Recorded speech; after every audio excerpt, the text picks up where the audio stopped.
بسم اللہ الرحمن الرحیم۔ السلام علیکم۔ کہانی کا آغاز کرتے ہیں کہ میں ریگستان کی ایک ایسی شہزادی تھی جو اپنے والدین کی اکلوتی اور لاڈلی بیٹی تھی، اور میرا ایک بھائی تھا، اور میرا ایک چھوٹا سا خوابوں بھرا جہاں تھا۔ ہمارے گھر تھر کے ریگستان کے ایک ایسے دور افتادہ علاقے میں واقع تھا جہاں دور دور تک ریت کے بڑے بڑے ٹیلے ہوا کے ساتھ اپنی شکلیں بدلتے رہتے تھے۔ آپ نے تو ریگستان کی خوبصورت لڑکیاں دیکھی ہی ہوں گی جو صبح سویرے اپنے روایتی رنگ برنگے لہنگے اور کڑھائی والی چولیاں پہن کر چاندی کے زیورات کی چھنکار کے ساتھ گھر سے نکلتی ہیں۔ ہمارے علاقے میں پانی کی بہت قلت تھی، اکثر یہ قلت ہی رہتی تھی، اور ہم زندگی کی اس بنیادی ضرورت کے لیے میلوں دور پیدل چل کر ایک مخصوص نلکے تک جایا کرتی تھی۔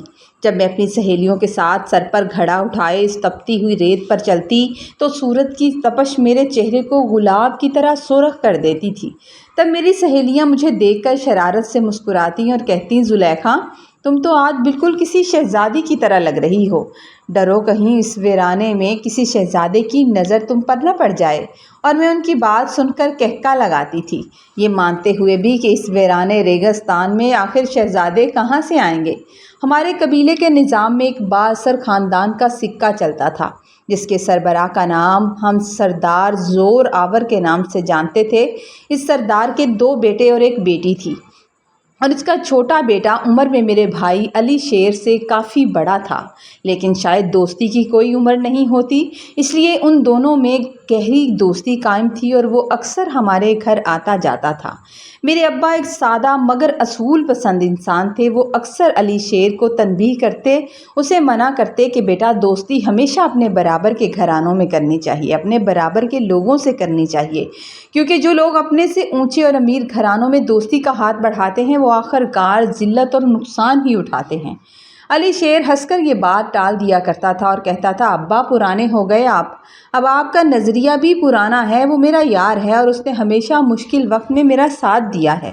مگر ابا کا موقف اٹل تھا، کیونکہ انہوں نے اس نوجوان کو نشے کی حالت میں اکثر دیکھا تھا۔ علی شیر صرف یہی کہتا تھا کہ نشہ تو بس اس کی ایک کمزوری ہے، مگر وہ دل کا بہت صاف اور اچھا انسان ہے۔ میرے باپ کو ڈر تھا کہ کہیں علی شیر اس کے ساتھ رہتے رہتے نشے کی عادت میں نہ پڑ جائے، لیکن ابا کو اس دوستی میں ہمیشہ ایک گہرا خطرہ نظر آتا تھا جو آہستہ آہستہ ہمارے خاندان کی طرف بڑھ رہا تھا۔ ہم لوگ بہت پابندیوں میں رہنے والے لوگ تھے، اس لیے میں نے کبھی علی شیر کے اس امیر دوست کو براہ راست نہیں دیکھا تھا، مگر اس دن تقدیر کو کچھ اور ہی منظور تھا۔ شام کے سائے گہرے ہو رہے تھے کہ میری سہیلی سلمیٰ ہانپتی ہوئی ہمارے گھر دروازے پر آئی اور پانی کا مٹکا اٹھانے کا اشارہ کیا۔ جیسے ہی میں نے اپنا دروازہ کھولا تو سامنے ایک چمکتی ہوئی بڑی گاڑی کھڑی تھی جو ہمارے کچے مکان کے سامنے کسی خلائی مخلوق جیسی لگ رہی تھی۔ گاڑی کے اندر بیٹھا وہ نوجوان میری طرف مڑا اور اس کی نظریں مجھ پر یوں لگا جیسے جم سی گئی ہوں، جیسے وہ پہلے ہی مجھے جانتا ہو۔ میں نے دیکھا کہ وہ کافی رعب دار اور دلکش شخصیت کا مالک تھا، مگر اس کی آنکھوں میں ایک عجیب سی ہوس اور بے چینی سی تھی۔ سلمیٰ نے جلدی سے آگے ہو کر مجھے چھپانے کی کوشش کی، مگر اس نے سرد لہجے میں سلمیٰ کو ایک طرف ہٹایا اور مجھ سے مخاطب ہو کر پوچھنے لگا کہ کون ہو تم؟ ارے لڑکی کون ہو تم؟ تو سلمیٰ نے گھبرا کر جواب دیا کہ یہ علی شیر کی بہن ہے، مگر اس کی نظریں تب بھی میرا پیچھا کر رہی تھی، اور اسی لمحے میرے دل میں ایک ایسا خیال اور خوف پیدا ہوا جو شاید آنے والے بڑے طوفان کی دستک تھی۔ راستے میں سلمیٰ نے مجھے بتایا کہ یہ تو علی شیر کا وہی دوست ہے جس سے تمہارے ابا منع کرتے ہیں، مگر علی شیر سارا دن اس کے ساتھ گھومتا ہے۔ اس نے آج تمہارا پیچھا کر کے بہت غلط کیا ہے، اس کی نظر پڑ گئی ہے تم پر۔ گھر پہنچ کر میں نے خود کو کمرے میں بند کر لیا، لیکن دل میں ایک عجیب سی ہلچل تھی کہ کہیں اس نے میرے بھائی کو نہ بتا دیا ہو کہ اس نے مجھے دیکھا ہے، یا میرے متعلق کوئی بات نہ کر دے، کیونکہ علی شیر غیرت کے معاملے میں بہت سخت تھا۔ اگلے دن دوپہر کو اچانک باہر شور مچ گیا، لوگ جمع ہو رہے تھے اور ماحول میں شدید تناؤ تھا۔ میں نے دیکھا کہ میرے ابا وہاں کھڑے لرز رہے تھے اور کچھ لوگ انہیں گھیرے ہوئے تھے۔ کچھ دیر بعد ابا گھر لوٹ آئے تو وہ بہت ٹوٹ چکے تھے۔